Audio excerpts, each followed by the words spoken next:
Déclaration du regroupement des activistes pro-démocratie, RAP, Mouvement citoyen NANCO et le G24.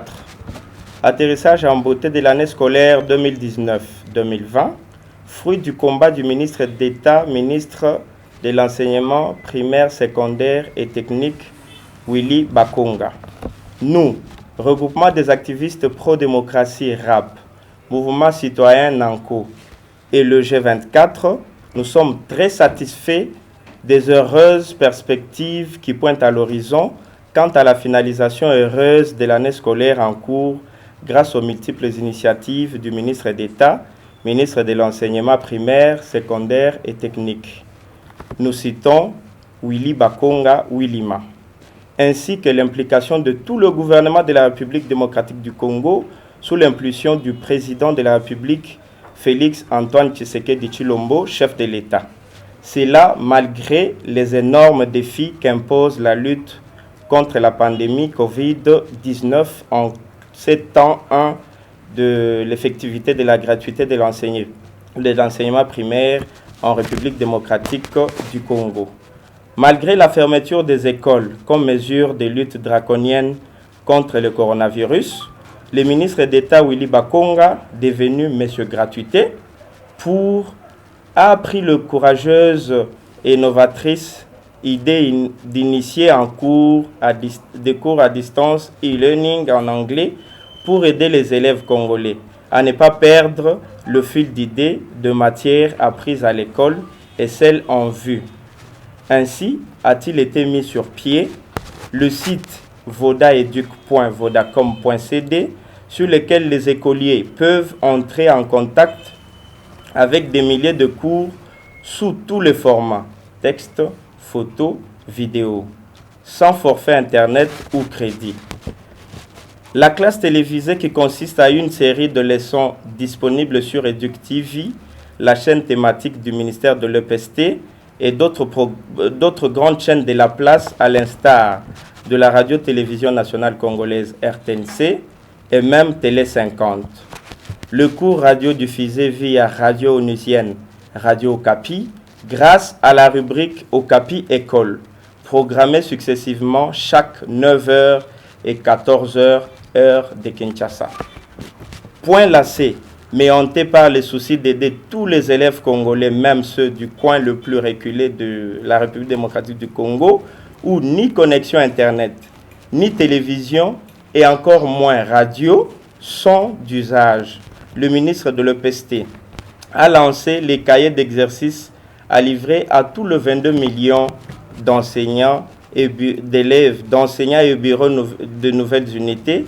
Willy Bakonga s'empresse de marquer l'histoire de l'enseignement en RDC par son engagement pour la prise en charge finale de nouvelles unités pendant que les travaux pour une réouverture incessamment et progressivement des écoles afin d'achever l'année scolaire 2019-2020, tournant à plein régime depuis la dernière réunion de la Cité de l'Union africaine mettant côte à côte le chef de l'État, le gouvernement et la task force anti-Covid-19. En effet, l'année scolaire comptant 222 jours maximum et 180 jours au strict minimum selon les normes internationales de l'UNESCO et les écoliers de la RDC ayant déjà consommé 150 jours sur 180, le numéro 1 de l'EPST ne baisse pas le bras pour chasser les spectres d'une année blanche car il ne reste qu'environ 30 jours pour conclure en beauté l'année. C'est l'heureuse perspective à présent. Le RAP, Mouvement citoyen NANCO, et le G24 sont prêts à accompagner le ministre chevronné de l'art de l'enseignement, son Excellence Willy Bakonga, pour matérialiser l'an 1 de la gratuité, œuvre grandiose de son Excellence Félix Antoine Tshisekedi Tshilombo, président de la République, chef de l'État. Car la gratuité de l'enseignement hier, utopie, est devenue aujourd'hui une réalité sous Bakonga. Tous derrière le chef de l'État pour l'application du droit constitutionnel de la gratuité de l'enseignement. tous derrière le ministre Willy Bakonga pour sa détermination dans la matérialisation et l'effectivité de la gratuité de l'enseignement. Une des priorités sociales. Chers élèves, écoutez, restez toujours à l'écoute du ministre et observez à ses recommandations pour votre bien-être et celui de la nation congolaise. Nous vous remercions tous. Merci.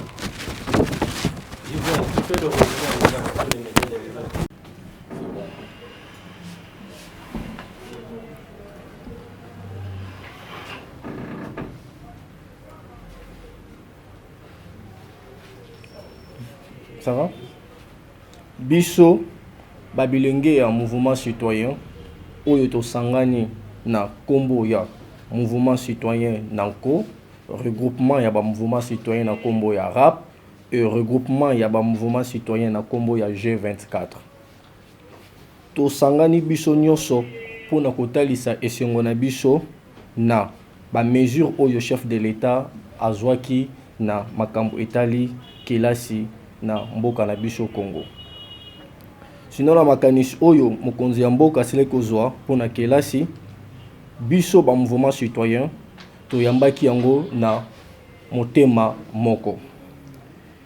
Toye awa pona kolakisa na peuple congolais na jeunesse oyo bazali na nzela ya etelo oyo basili kolanda ba cours na bango basili kozwa problème na maladie oyo eyoko déranger le monde entier na kombo ya COVID-19.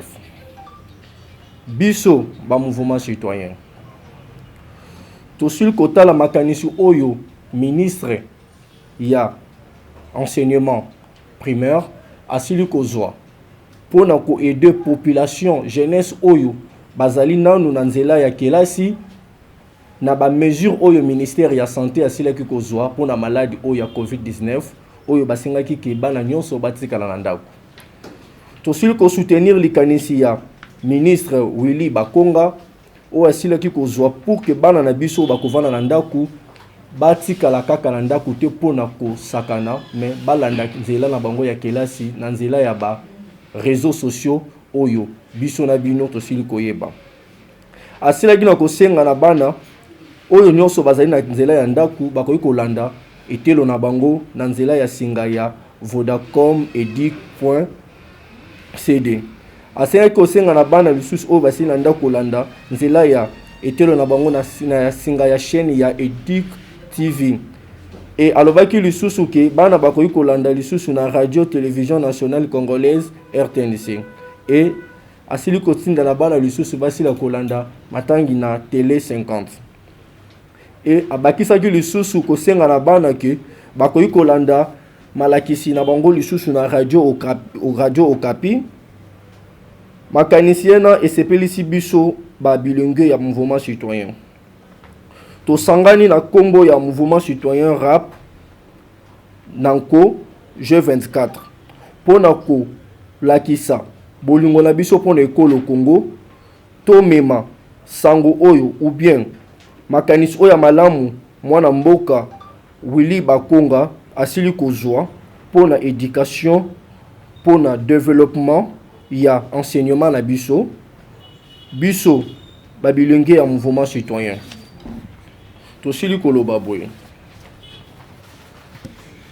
tozwi mokano ya kozala na sima ya ba décision nyonso oyo mwana mboka Willy Bakonga asili kozwa lakisa ndenge mokonzi ya mboka asili kopesa o balobi na lopoto opportunité pona enseignement toko accompagner bango tu na mokolo oyo ke changement ekosalama na kati ya kelasi ya mboka Congo.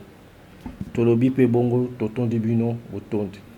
Monsieur Willy Bakonga aussi longtemps on l'accuse des détournements dans le côté CCOP, on l'accuse combattre la gratuité de l'enseignement, on l'accuse de beaucoup de choses dans ce qui concerne la gratuité de l'enseignement. Mais vous, qu'est-ce qui vous a motivé?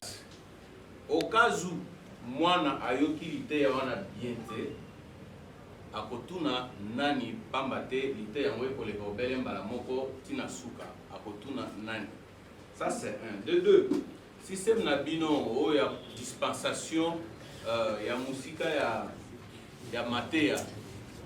Est-ce que vous avez une interrogation, ceux qui vous sali interrogation, vous avez biso bana boni bazwa ki na interrogation ya jour nini bana boni ba échoua ki na interrogation correction interrogation wana ezalaki wapi pe kosalema ndenge nini pour ne pas éterniser la parole. Je veux répondre à la question de monsieur Diego. Je crois qu'il est avec nous. Hein? Oui, je suis avec vous. Ouais. À votre question, d'abord ici, nous sommes devant cet emblème qui est notre drapeau de la nation. Nous ne sommes pas venus pour un camp contre un autre. Ça, c'est un. Deuxièmement, nous sommes activistes pro-démocratie. Nous ne pouvons que soutenir de belles actions. Et d'ailleurs, nous profitons pour demander aux autres ministres de faire de même.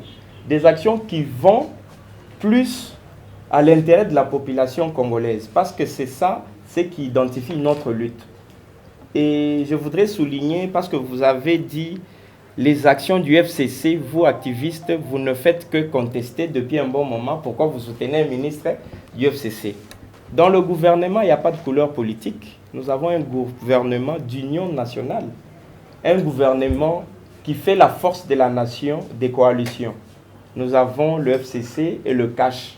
La chance que nous n'avons jamais eue avant. Hein. Et aujourd'hui, nous avons toutes les têtes pensantes. Et nous ne pouvons que soutenir ce qui est positif. Si aujourd'hui Satan nous dit que le vrai Dieu créateur s'appelle Jéhovah, j'ai fait le choix de ces noms-là, donc nous allons croire. On ne va pas dire que non parce que c'est Satan qui le dit. Et par là, nous allons vous dire, nous, activistes, depuis que nous avons commencé, on n'a jamais été contre un camp, contre une personne ou une classe politique, mais plutôt contre des idéologies qui vont à l'encontre de la positivité de notre population congolaise. Nous soutenons cette initiative, une idée du gouvernement FCC CACH, un gouvernement de coalition, un gouvernement qui pense actuellement pour le bonheur de notre peuple. Et ça, c'est à encourager. Mais on connaît que les mouvements citoyens ne soutiennent pas sans avoir recevoir une dîme ou une offrande. Et je vous assure que tous ceux qui sont ici, allez faire vos recherches, vous ne verrez jamais le nom d'un seul d'entre nous ou de ceux qui sont, parce qu'on est là, on respecte les mesures dictées par le chef de l'État, mais sinon nous sommes nombreux dans la salle, vous le voyez, tout en respectant les mesures. On ne peut pas trouver l'un ou l'autre nom sur la liste de ceux qui ont été une fois corrompus. Donc nous avons notre conscience claire, jamais été soupçonné de corruption, et on est fiers de soutenir cette lutte citoyenne. Merci. Oui, ko mopanzisa ngona mutuna na yo.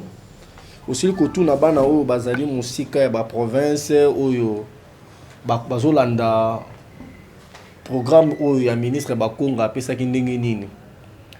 Nasili ko kanisa pona ko pesa yo yano. Omoni tangu bakonzi bazwi likanisi moko boye batiango na nzela ya population nyoso. Problème ezali nini? Biso babilenge ya mouvement citoyen tant to monaki likanisi wana ezali malamu yango omoni toyi ko beta mbela na biso pona ko soutenir yango. Soutien yango eza nini? Ezali ndenge aussi koloba na biso ndenge nini mwana oyo azali na bandundu akoyi koyeba ke mateya ezoleka na nzela ya TV, ezali koleka na nzela ya singa ya internet. Ezali biso oyo nde na ba famille na biso tozali na droit ya koyebisa bana ke na ngonga songolo pakala mateya ezali kobanda. Mais ezali na ministre to bien na président de la République itende ya kokita zu mwana ya X ou bien Y yebisa yeki kovanda na TV, kende kovanda na radio, be simba ya yo téléphone pour la na mateya. Ezali koya na responsabilité na biso ba parents. Oyo biso toyi kosala lelo bomoni tozali ya mutu no moko ye na ndenge ya lopoto lobiki ba mouvement citoyen ba soutenir le côté soki ba pesi bango falanga te. Alors soutien oyo biso tosali oyo parce que to moni idée oyo ministre a jui ezali na ba mbilinga ebele. Mbilinga ya liboso ezali oyo sili koloba nani yango akoyi kosala akozwa temps ya kolanda yango na bana po biso moko tozali na bana na ndako. Alors potolo ngambilinga wana ezosenga na ngai activiste combat oyo nga na kota ezali combat oyo ya ko aider population na ngai yango monde ene esika oyo tant que ebele bazobanga covid-19 bazoloba na lopoto tikala restez chez vous mais nga na tikala epa na ngai te na ye kosenga na bana wana lekisa bonke ezali na mateya oyo ezolekaka na ba radio ntango nga na lobi boye yo ozali mopanzi sango yo mpe ntango kokende na chaîne na oyo kovanda okoyebisa na papa wana 16h soki ekoki azwa mwana na ye atia liboso ya TV apesa ye téléphone pour que alanda mateya osili koloba lisusu soki mwana alandi mateya ndenge nini oyo esika ayokaki ta kopose mutu na ndenge nini problème eza na biso bakongolais ezali ke eza kaka lelo te mpo otuna mwana wana mateya wana alandi ayokaki be ayokaki te ndenge nini même na kati ya kelasi ntango ezalaki normalement ezali na bana oyo bakendaka kelasi akotaki banda ngonga ya 7h tina ngonga ya 12h mpe azwi kanisi azwi eloko moko te na mutu ntango azongaka ndako parent moko tatunaki oyo okangaki nini mais lelo oyo bazwa bopikiliki ya kotunaka bana na bango ntango olandaki radio nini oyo okangaki soki mwana akangaki te lobi bakotia rediffusion mwana akozonga pour que ayoka mateya internet mpe ezali na internet eloko ebungaka te yo soki nga na luki oyo lelo na Facebook na moni yo lobi so na luki oyo lisusu na omona toujours yango télévision eza te bana bakozwa classe lolenge likani tosili kolobaki awa na déclaration ntango ko président banda kotanga que ministère ya EPST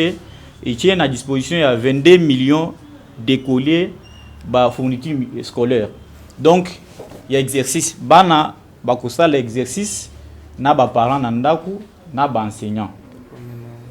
Et au-delà de ça, na mutuna otuni ke intero ekoleka lolenge kani to kolobaki bana basi batanga 150 jours. Donc ezali etikali 30 jours pour na bango basi sa classe et kozala ba interrogation te ezande révision pour basala examen basi sa année en bonté comme d'habitude. Parce que selon les normes ya UNESCO année scolaire ezana 222 jours. Année à Moulaï, année à Moukousse, ils ont 180 jours, bana basi basali déjà 150 jours, donc etikali pour na bango 30 jours. Où ils allaient répartis na 2 semaines, il y a révision, na 2 semaines examen pour année ici.